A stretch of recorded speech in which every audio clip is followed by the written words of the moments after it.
So, welcome to the second lecture for the digestive unit. The last one was all about introducing you to parasites.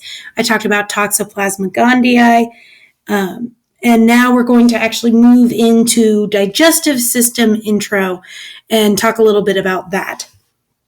So first, functions of the digestive system. First, ingest and break down food, both mechanically and chemically.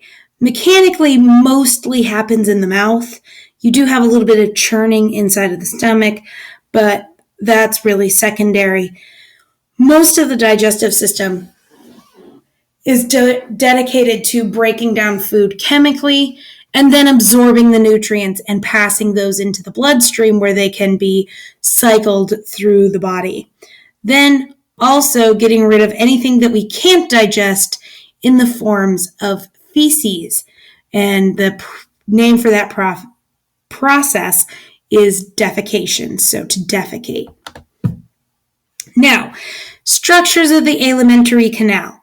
Alimentary canal is just another name for the digestive system. First structure we'll talk about is the mouth. We'll also talk about the pharynx at the same time. We'll talk about the esophagus at the same time. So those first three will all be in one lecture. Then we have the stomach. It will be its own lecture. Then we have the small intestine, which includes the duodenum, the jejunum, and the ileum. And then the large intestine, the cecum, and then, of course, the rest of the colon, the rectum, and the anus. So just a little overview picture. So we have the mouth up here with the pharynx right here at the back. Then we have the esophagus leading down to the stomach.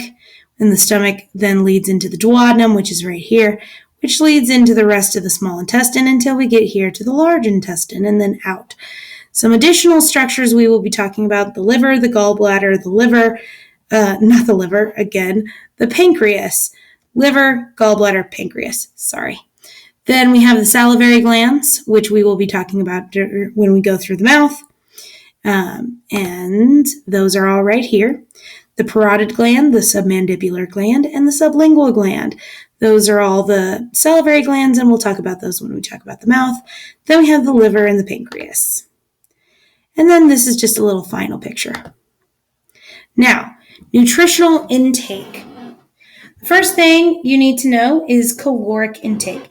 These, of course, are averages. You can't really make a statement about what every single person should have, so these are obviously averages. The average caloric intake for a male is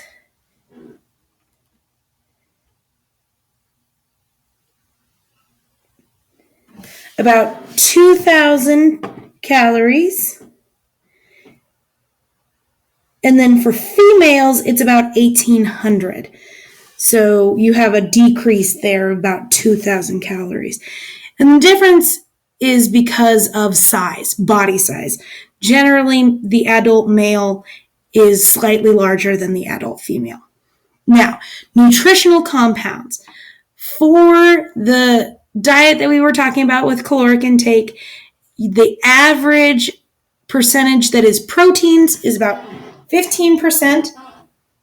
The average that is lipids is about 30%. And the average carbohydrates is about 55%. And that is the end of this lecture. So not a lot in this section. Just be making sure that you remember all of these different parts as we move forward. And let's start talking about the digestive system.